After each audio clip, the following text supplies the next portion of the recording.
Здравствуйте, на ТНВ новости Татарстана, в студии Лейсан Сабирова и коротко о главных событиях этого дня.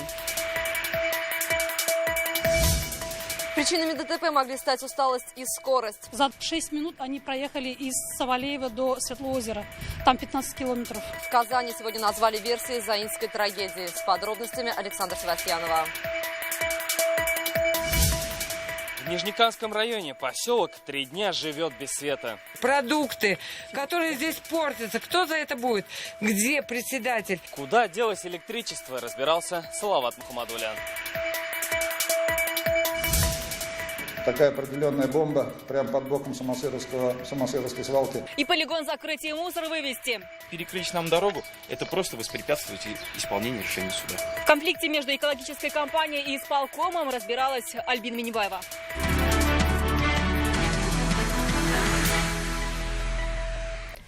Основная причина страшной аварии в Заинском районе – переутомление водителя автобуса. Об этом сегодня сообщил Сергей Добряков, заместитель главного автоинспектора страны. Пока это лишь версия, но есть все основания полагать, что водитель нарушил режим труда и отдыха, да и скорость была высокая. Последние подробности трагедии в репортаже Александры Севастьяновой. Стой! А нас обходил 63-й регион с желтыми номерами-то автобус. Вот этот автобус и есть. Диалог первых очевидцев трагедии. Люди за кадром вспоминают, как буквально за считанные минуты до аварии именно этот автобус обогнал их на трассе. О том, что водитель, скорее всего, превысил скорость, следует и из СМС-сообщений, которые пассажиры отправляли встречающим их родным. Савалеева проехали 0,20, Светлоозеро проехали 0,26.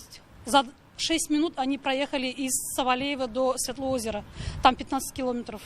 Чуть позже посчитали. По показателям системы ГЛОНАСС водитель автобуса превысил допустимую скорость на 17 км в час. По подсчетам родных, расстояние в 15 километров шофер проехал за 6 минут. Выходит, он ехал со скоростью выше 100 км в час и, скорее всего, нарушил режим труда.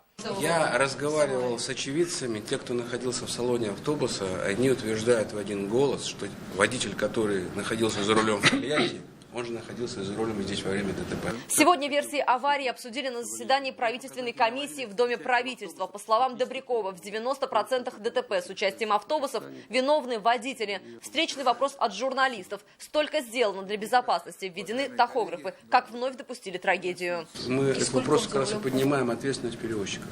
Вместо 4 положенных часов. Сколько он находился за рулем? Или это пока версия? Ну, вы же понимаете, что автобус сгорел. Поэтому сейчас следствие пытается путем ряда экспертиз установить.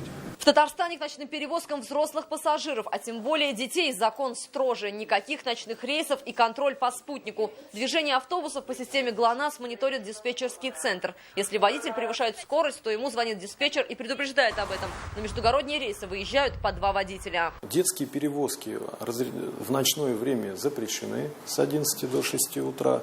Значит, межмуниципально, у нас расписание составлено таким образом, о том, что крайний автобус там не позже 11, не позже 11:30, где-то вот так вот. Тем временем самарская компания-перевозчик продолжает осуществлять перевозки. Ее деятельность пока законодательно приостановить нельзя, отметил сегодня Асланбек Ахохов, замглавы Ространснадзора. По словам спикера, под видом регулярного рейса Самара-Ижевск осуществлялся заказной, а на этот вид перевозок по закону лицензия не требуется. На наш взгляд, необходимо процедуру лицензирования распространить на все виды пассажирских перевозок. И мне представляется, что любому пассажиру, гражданину абсолютно без разницы, в каком режиме его перевозят. Это заказная перевозка, регулярная, либо для собственных нужд.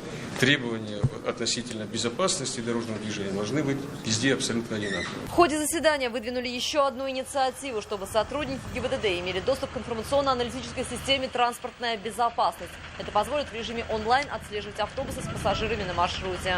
Трагедия Заинска дала понять о необходимости подобного реестра, доступ к ним соответствующих служб по автобусам, осуществляющих и межрегиональные перевозки, что поможет в активизации контрольно-надзорных мероприятий. Кроме того, пока остается вопрос, пригоден ли автобус марки «Неоплан» для междугородней перевозки. По конструкции бензобак находится спереди справа, а водитель в момент аварии, как правило, инстинктивно отводит удар от себя, подставляя правую сторону под удар. Так и случилось под Заинском. На данный момент расследование уголовных дел по факту ДТП продолжается. Все тела погибших опознаны. Директора компании-перевозчика отпустили домой с обязательством явки на допросы. Александр Севастьянов, Марат Зайдуллин, ТНВ, Казань. Все погибшие в трагедии под Заинском опознаны. На сегодня уже выдано 12 свидетельств о смерти. Тем временем в республиканских больницах сейчас оказывают помощь 8 пострадавшим. Все они идут на поправку. И только состояние одной девушки оценивается как тяжелое, но стабильное. По всем больным положительная динамика, за исключением одной пострадавшей в республиканской клинической больнице. Состояние оценивается как тяжелое, но стабильное. Поэтому проявления ожоговой болезни они есть, поэтому проводится интенсивная терапия. Свидетелям аварии в Заинске просьба откликнуться. Главное следственное управление МВД по Республике Татарстан ищут очевидцев. Для следствия необходимо установить наиболее полную картину произошедшего. Всех, кто стал очевидцем трагедии, просьба сообщить имеющуюся информацию в дежурную часть ГИБДД МВД Республики. 3 дня сидят без света в селе Просте Нижнекамского района. Энергетик садового товарищества «Шинник», как только слышит штормовое предупреждение, отключает электричество. А учитывая, что этим летом что ни день, то дожди, сидеть в темноте придется долго. Почему прощать в Просте за перебои со светом уже устали, разбирался Салават Мухаммадуллин. Не было 3 дня света. Люди, все пенсионеры. Что называется, накипело у 50 жителей села Просте. Вместо стабильного электричества каждый год они стабильно летом остаются без света на 3-4 дня. Причину никто не объясняет. Председателя садового товарищества здесь видели давно. Председатель сюда не приезжает. Это что? Это большой массив. Где наши дороги? Только в этом году, по словам садоводов, каждый из них заплатил за свет около 4000 рублей. Плюс плата за огороды, и того получается больше 8000. Но и этого за бесперебойное электричество оказалось мало. А сейчас они говорят, вот эта линия у вас старая, нам нужно провести, говорит, новый кабель. Вы, говорит, заплатите по 6000, говорит, чтобы за реконструкцию ЛЭП, и еще за 6200, чтобы вам провели к домику свет. Я говорю, у нас есть уже свет в домике. Найти председателя нам не удалось. Бухгалтер Шинника объяснить отключение электричества отказался. Позвоните 440391 председателя. А он возьмет трубку? Я не знаю, я же не на работе. Звоните, я вам ничем не могу помочь. А сотовый номер? Кто занимается электричеством? Позвоните 440391.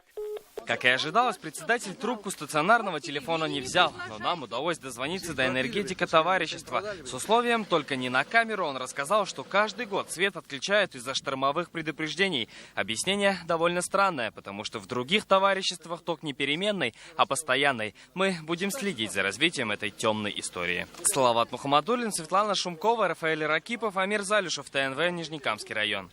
А между тем синоптики снова объявляют штормовое предупреждение. Дожди в ближайшие дни не прекратятся. В отдельных районах 5 июля ожидаются дожди и град. По данным гидромедцентра, пик затяжных ливней придется на 6-7 июля.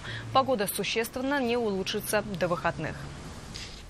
Самосыровский полигон ТБО закрыть, а мусор вывести. Казанский экологический комплекс, который принимал отходы, должен сдать права аренды на землю.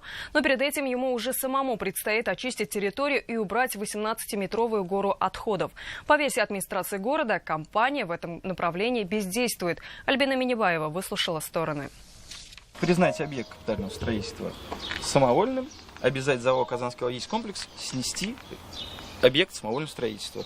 По решению суда свалку закрыть, а по воле исполкома уйти с территории. Судебные тяжбы и переписки между экологическим комплексом и администрацией города зашли в тупик. С 2009 года компания просила передать землю в аренду. Город через суды отозвал права. Теперь, по версии исполкома, на территории полигона назревает экологический коллапс. В течение всех этих лет продолжался незаконный завоз мусора на полигон, и в итоге мы получили уменьшенную копию самосыровской свалки. Наши машины, как сказать, наши машины перевозчиков сюда не идут в основном только на переработку. То есть, если нам что-то не нравится, мы заворачиваем их обратно. Полигон не используется, мусор лишь сортируется, говорят представители экологического комплекса. И сортируют, и утрамбовывают, и отправляют на переработку.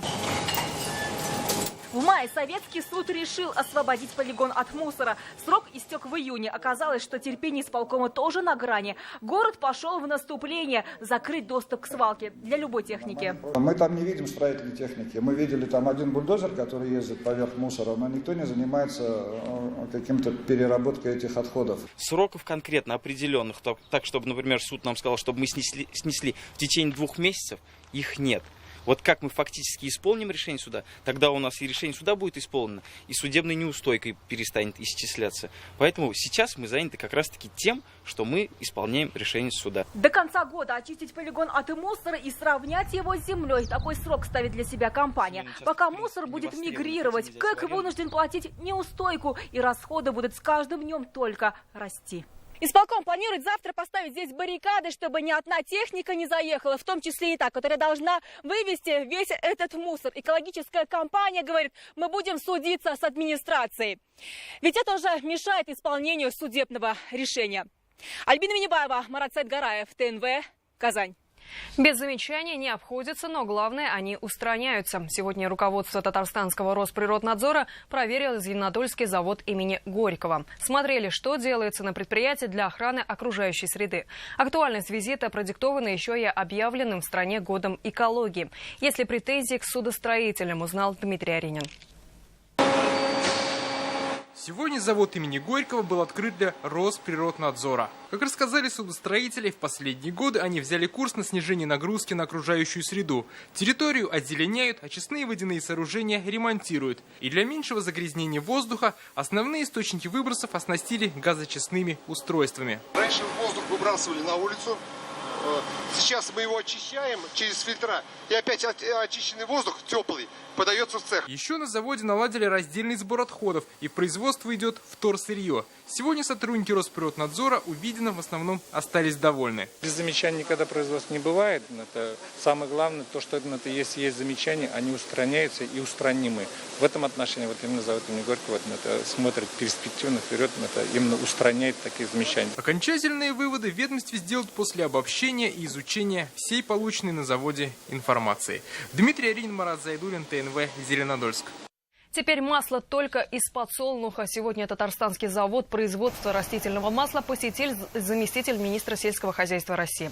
Вместе с Маратом Ахметовым они оценили, на что уходит подсолнечник. Это тонны масла ежедневно, но вот маслу из рапса здесь больше места нет. Почему эксперимент по замене оливкового на рапсовое не увенчался успехом, расскажем в 21:30.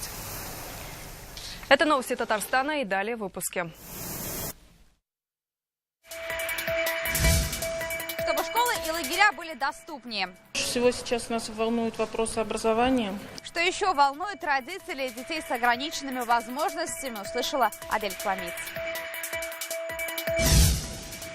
Они очень гордые, красиво, плавают. Не гадких утят, а прекрасных лебедей увидела Алина Мингалеева.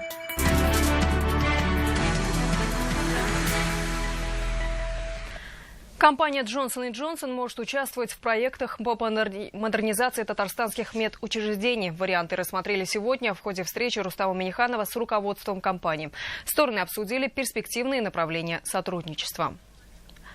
В Казани представили проект детского образовательного канала на татарском языке УЕН-ТВ. Его преимущества и недостатки обсудили сегодня на совещании под руководством Рустама Минниханова. Канал презентовал руководитель Высшей школы журналистики и медиакоммуникации КФУ Леонид Толчинский. Новое телевидение будет вещать круглые сутки и по всему миру на всех типах интернет-платформ. Рустам Минниханов подчеркнул, что нужно уделять больше внимания разработке качественного татароязычного контента. Проект будет дорабатываться. В связи с участившимися ураганами и прочими погодными катаклизмами депутаты Госсовета собираются усилить контроль за отдыхом детей в летних лагерях. Об этом сегодня заявили на заседании Президиума Татарстанского парламента. Как здесь рассказали, такие просьбы стали приходить депутатам от родителей школьников. Самое главное нам не допустить таких бед, которые случаются, вот видите, нет, случаются. На водоемах, в Челябинской области несколько человек погибли. В ряде других субъектов Российской Федерации. Школы и лагеря должны стать доступнее. Об этом просят родители детей с ограниченными возможностями. Сегодня за круглым столом в Госсовете они обсудили насущные проблемы с представителями власти. Есть вопросы по организации летнего отдыха, получения скидок на посещение кружков, а также доработки инклюзивного образования. Аделя Коломейц услышала из первых уст. лагерях на подходе вторая смена. Забыв о городской суете и школе, дети от души резвятся, но отдохнуть могут не все. В Татарстане почти 15 тысяч детей-инвалидов. Часть из них, то с тяжелыми недугами, каникулы вынуждены проводить дома. Действительно, это очень сложный вопрос, потому что дети сложные, тяжелые, нужно присутствие мамы. Возмущает родителей и то, что кружки и спортивные секции для особенных детей платные. Мы занимаемся плаванием активно. Есть группа, открылась ДЦП в водных видах спорта. Она стоит 2000 рублей в месяц. Через 2 месяца стартует новый учебный год. В прошлом 153 школы Татарстана взяли на себя обучение детей с ограниченными возможностями, но адаптированными под инвалидов они только называются, говорят родители. По факту, кроме пандуса, там ничего нет. Все ли эти 153 школы действительно принимают детей с надлежащей доступностью? К сожалению, не все школы. Наша задача сегодня посмотреть те вопросы. Мы пригласили общественные организации, родителей, которые воспитывают детей-инвалидов, чтобы получить обратную связь. Путевки в санаторий, финансирование лекарств для детей, которые страдают редкими заболеваниями, и обеспечение их средствами реабилитации. Вопросов накопилось много, ответ получил каждый. А круглый стол по окончанию принял так называемую резолюцию. По части инклюзивного образования Министерству образования рекомендовано разработать модель. Что касается организации летнего отдыха, то сейчас Министерство по делам молодежи и спорту будет изучать вопрос привлечения волонтеров. Задачи сегодня были поставлены перед каждым ведомством. Адель Кламиц, Рамзиль Гарипов, ТНВ, Казань. Детей до 7 лет запретили оставлять машины без присмотра взрослых. Соответствующую поправку в ПДД подписал Дмитрий Медведев. Кроме того, детей до 7 лет запрещено перевозить без автокресла. Более взрослых ребят разрешается пристегивать ремнями безопасности или детскими удерживающими устройствами. К чемпионату мира 2018 года в Казани подготовят стадионы «Динамо» и «Электрон». Там будут тренироваться сборные. Также будет проведена реконструкция баз «Акбарс», «Волга», горнолыжного комплекса и спортивной базы «Рубина». Последняя уже принимала команду Португалии. О финише Кубка Конфедерации и старте подготовки к футбольному мундиалю говорили сегодня на брифинге в Доме правительства. Казань побила свои рекорды. Каждый матч на Казань-арене посещали не менее 40 тысяч зрителей. Самым ярким рекордом в истории Кубка стало пенальти во время игры сборных Чили и Португалии. Более 3000 представителей СМИ ввели дневник игр.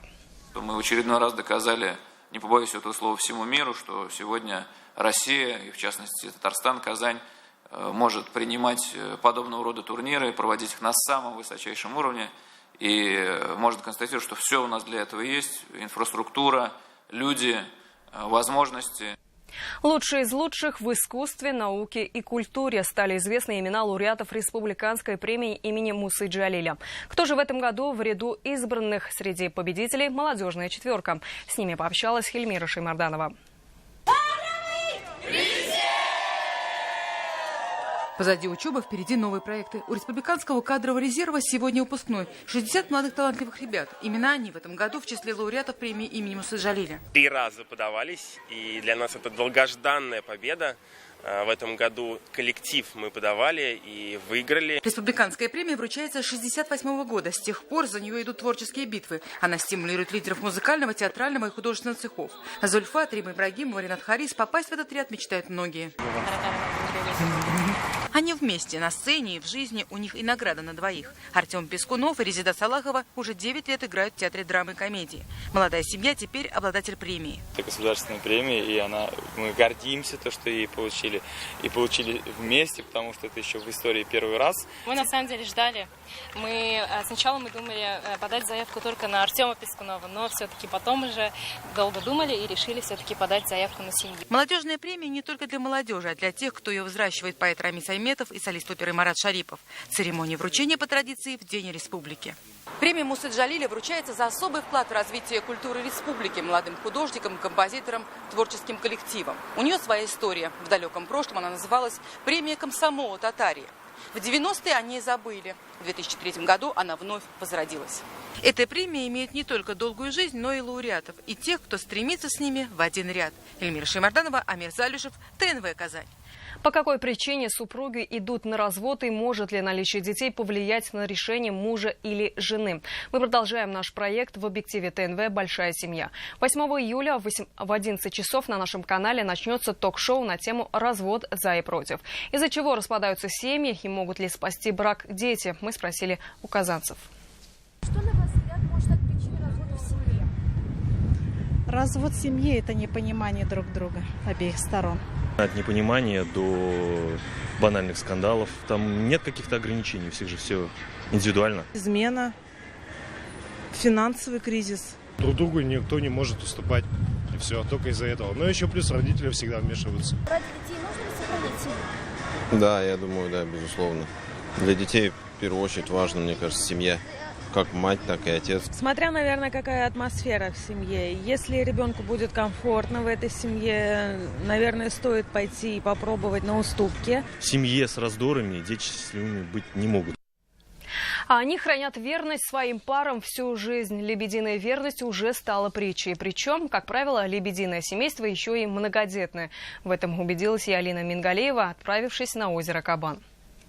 Над землей летели лебеди солнечным днем. Пернатые жители озера Кабан вновь в центре внимания. У сладкой парочки потомство. 4 пушистых птенца. Сегодня им уже почти 2 месяца. Чувствуют себя крылатые детишки хорошо. Но родители ни на минуту не оставляют малышей. Птенцы поднимутся на крыло, они вместе со своими родителями. Ну и, соответственно, они под их опекой. А вот уже зимой, когда уже на югах начнут постепенно формироваться пары, вот тогда они от своих родителей отходят. Но они очень привязаны, это однозначно. Лебединая верность не зря вошла в песни и поговорки. Птицы привязаны к своим половинкам и своим птенцам. А эти обитатели Кабана еще и чистюли. Напомним, что еще в марте месяце лебеди, как настоящие труженики, собирали мусор с озера и строили себе гнезда. И стали символом эко-весны. Очень красивая песня есть у Александра Мартынова «Лебединая верность». Очень красивые птицы, очень верные. Я думаю, что это пример для людей, пример верности людям, что надо любить, дорожить. Лебеди родители потомства не скрывают, но и чужих не подпускают. Корму не подходят, людей боятся. Казанцы, которые приходили на озеро любоваться парой лебедей, теперь с удовольствием наблюдают, как это семейство стало многодетным. Теперь это большая семья, символ любви и верности. Алина Мингалеева, Игорь Романов, ТНВ, Казань. И на этом у меня все. Впереди вас ждет прогноз погоды и спорт. Увидимся в 21:30.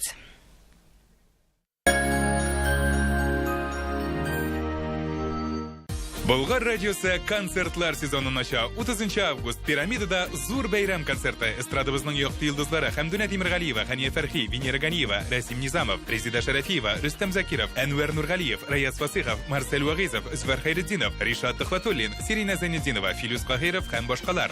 Махсус кунаклар Альберт Асадуллин, Ринат Ибрахимов һәм Илмира Калимуллина. Бәйрәм кичен якыннарыгыз белән күңелле үткәргә теләсәгез, Болгар радиосы концертына рәхим итегез. Башлана 18 сәгатьтә. В поисках выгодного предложения ипотеки вы обходите много адресов. Заоблачное, высокое, среднее, рыночное. Но если вы ищете низкую ставку, запишите. Выгодная. Банк Аверс. Доступная ипотека здесь.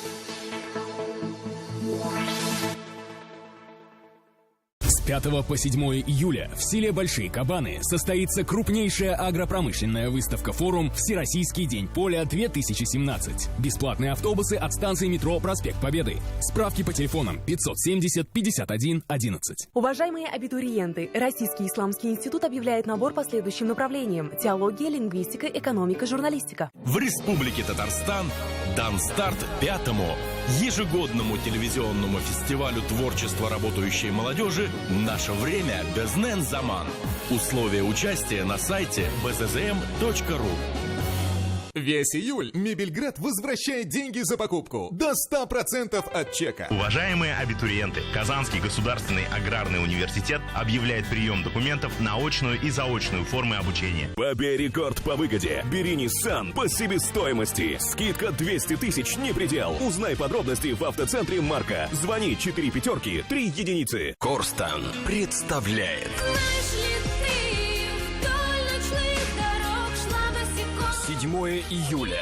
Романтичная певица Максим. Подробности 279 30 79. Запрещено для детей. В клинике Медел уникальное лечение болей в спине и межпозвоночной грыжи. На нашем канале новый проект. В объективе ТНВ «Большая семья». Смотрите их ежедневно в наших программах. Благополучие и в испытаниях, трудностях и в радости. И узнаете секрет счастья в большинстве.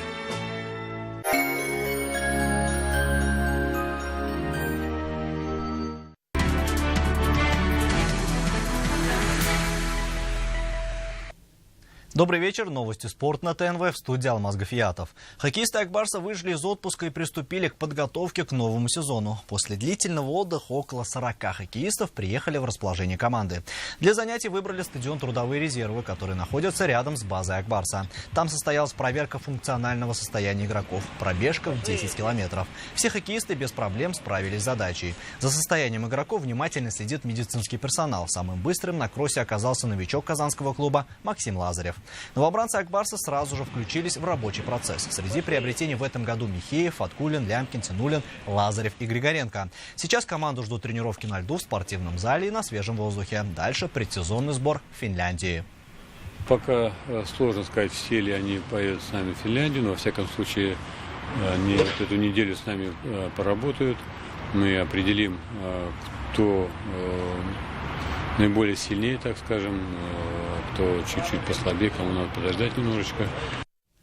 У баскетбольного «Уникса» новый главный тренер. Клуб достиг договоренности о контракте с 48-летним греческим специалистом Димитрисом Привтисом. Соглашение подписано по схеме 1+1. Привтис справедливо считается одним из самых перспективных греческих наставников. Он был признан лучшим тренером греческой лиги год назад. И к другим темам. В городе Иваново прошло первенство России по борьбе на поясах среди юношей и девушек. В соревнованиях приняли участие представители Республики Татарстан, занявшие 7 призовых первых мест. Также 6 серебряных медалей.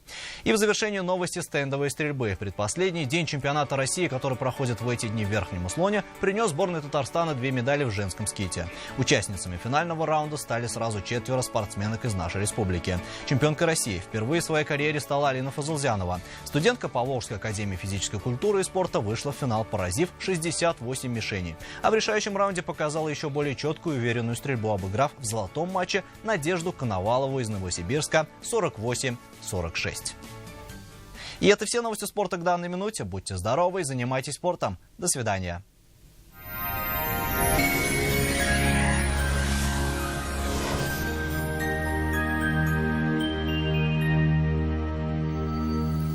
Здравствуйте, вы смотрите прогноз погоды. Завтра в Татарстане ожидаются значительные осадки, подробнее после полезной информации.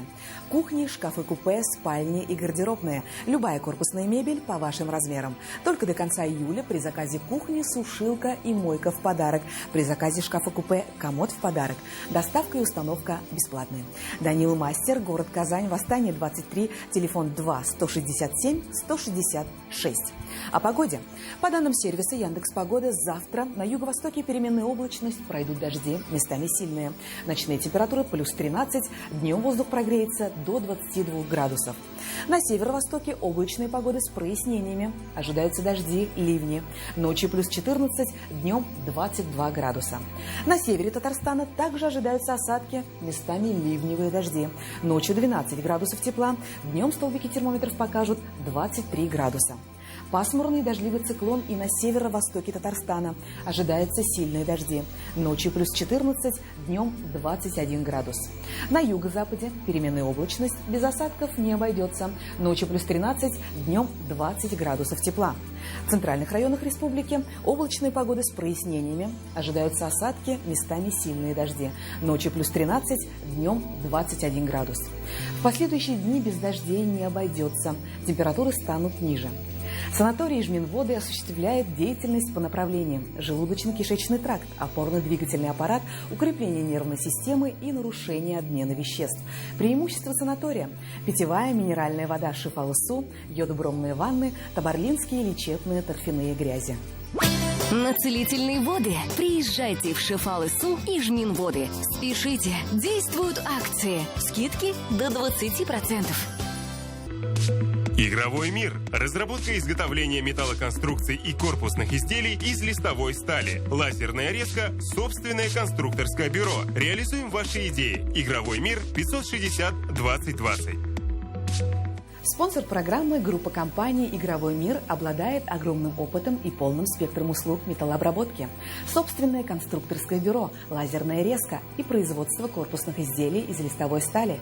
Телефон в Казани 560-2020. О погоде в столице. В Казани ночью без осадков плюс 14-16. Днем переменная облачность, местами пройдут дожди плюс 18-20. Ветер восточный 3-5 метров в секунду. Атмосферное давление ниже нормы 744 миллиметра ртутного столба. Влажность воздуха высокая 93%. Ожидается небольшая магнитная буря. Берегите себя. Это вся информация к данной минуте. В студии была Лейла Латыпова. Увидимся на ТНВ.